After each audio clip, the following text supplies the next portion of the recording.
Job chapter 30. But now they that are younger than I have me in derision, whose fathers I would have disdained to have set with the dogs of my flock. Yea, whereto might the strength of their hands profit me, and whom old age was perished. For want and famine they were solitary, fleeing into the wilderness in former time, desolate and waste, who cut up mallows by the bushes and juniper roots for their meat. They were driven forth from among men. They cried after them as after a thief, to dwell in the cliffs of the valleys, in the caves of the earth, and in the rocks. Among the bushes they brayed, under the nettles they were gathered together. They were children of fools, yea, children of base men. They were viler than the earth, and now I am their song, yea, I am their byword. They abhor me, they flee far from me, and spare not to spit in my face. Because he hath loosed my cord and afflicted me. They have also let loose the bridle before me. Upon my right hand rise the youth. They push away my feet, and they raise up against me the ways of their destruction. They mar my path, they set forward my calamity. They have no helper. They came upon me as a wide breaking in of waters. In the desolation they rolled themselves upon me. Terrors are turned upon me. They pursue my soul as the wind. And my welfare passeth away as a cloud. And now my soul is poured out upon me. The days of affliction, they have taken hold upon me. My bones are pierced in me in the night season, and my sinews take no rest. By the great force of my disease is my garment changed. It bindeth me about as the collar of my coat. He hath cast me into the mire, and I am become like dust and ashes. I cry unto thee, and thou dost not hear me. I stand up, and thou regardest me not. Thou art become cruel to me. With thy strong hand thou opposest thyself against me. Thou liftest me up to the wind. Thou causest me to ride upon it, and dissolvest my substance. For I know that thou wilt bring me to death, and to the house appointed for all living. Howbeit he will not stretch out his hand to the grave, though they cry in his destruction. Didst I not weep for him that was in trouble? Was not my soul grieved for the poor?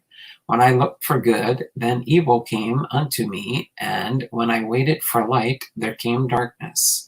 My bowels boiled and rested not. The days of affliction prevented me. I went mourning without the sun. I stood up and cried in the congregation.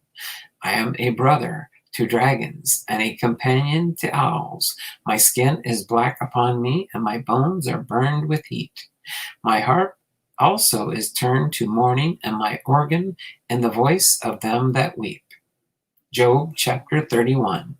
I made a covenant with mine eyes.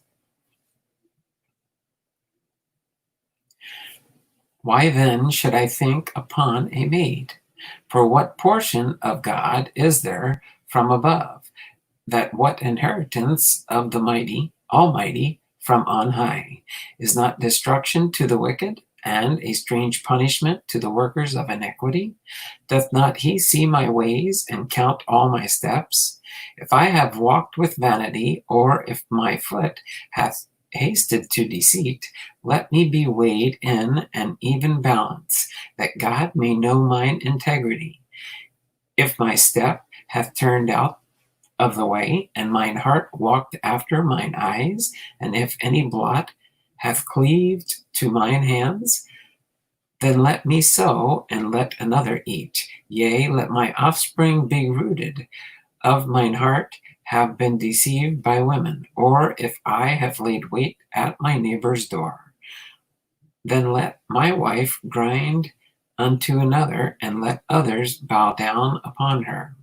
For this is an heinous crime, yea, it is an iniquity to be punished by the judges.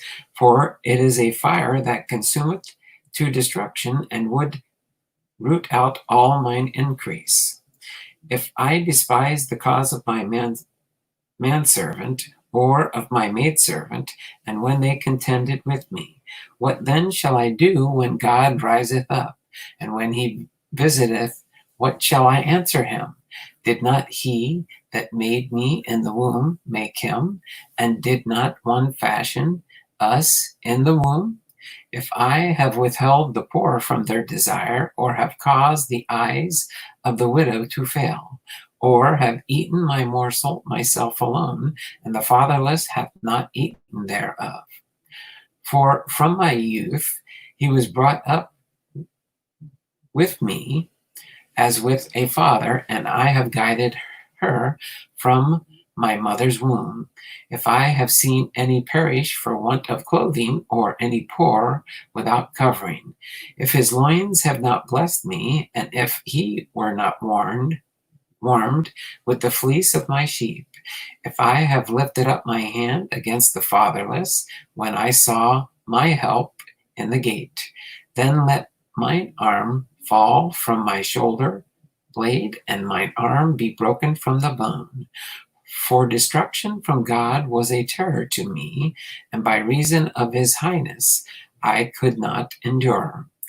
If I have made gold my hope, or have said to the fine gold, thou art my confidence.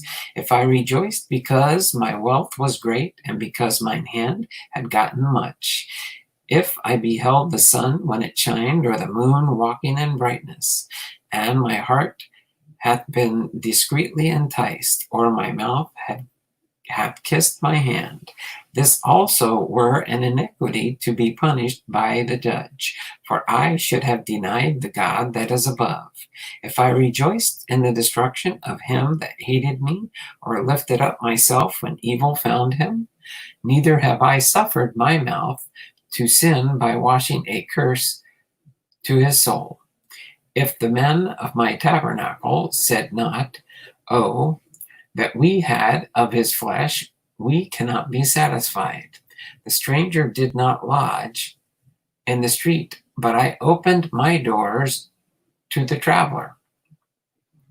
If I covered my transgressions as Adam, by hiding mine iniquity in my bosom, did I fear a great multitude, or did the contempt of families terrify me, that I kept silence and went not out of the door?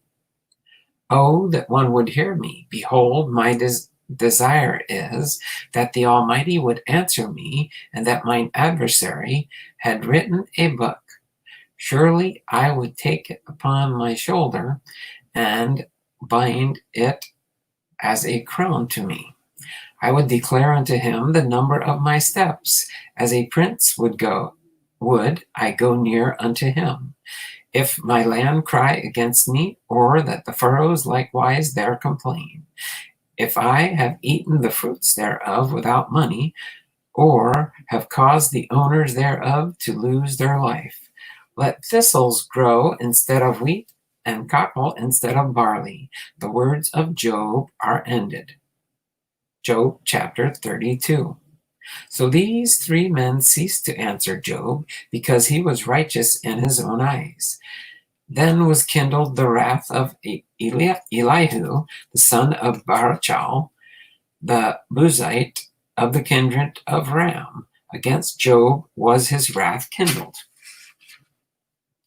because he justified himself rather than God. Also against his three friends was his wrath kindled, because they had found no answer, and yet had condemned Job. Now Elihu had waited till Job had spoken, because they were older than he. When Elihu saw that there was no answer in the mouth of these three men, then his wrath was kindled. And Elihu, the son of Barachel, the Buzite, answered and said, I am young, and ye are very old. Wherefore I was afraid, and durst not show you mine opinion. I said, days should speak, and multitude of years should teach wisdom. But there is a spirit in man, and the inspiration of the Almighty giveth them understanding. Great men are not always wise, neither do the aged understand judgment. Therefore I said, hearken to me. I also will show mine opinion. Behold, I waited for your words. I gave ears to your reasons, whilst ye searched out what to say. Yea, I attended unto you, and behold, there was none of you that convinced Job, or that answered his words. Lest ye should say, we have found out wisdom, and God trusteth him down, not man. Now he hath not directed his words against me, neither will I answer him with your speeches. They were amazed. They answered no more. They left off speaking when I had waited, for they spake not, but stood still and answered no more. I said, I will answer also unto my part. I also will show mine opinion, for I am full of matter. The spirit within me constraineth me. Behold, my belly is as wine, which hath no vent. It is ready to burst like new bottles. I will speak, that I may be refreshed. I will open my lips and answer. Let me not, I pray you, accept any man's person, neither let me give flattering titles unto man, for I know not to give flattering titles. In so doing, my Maker would soon take me away.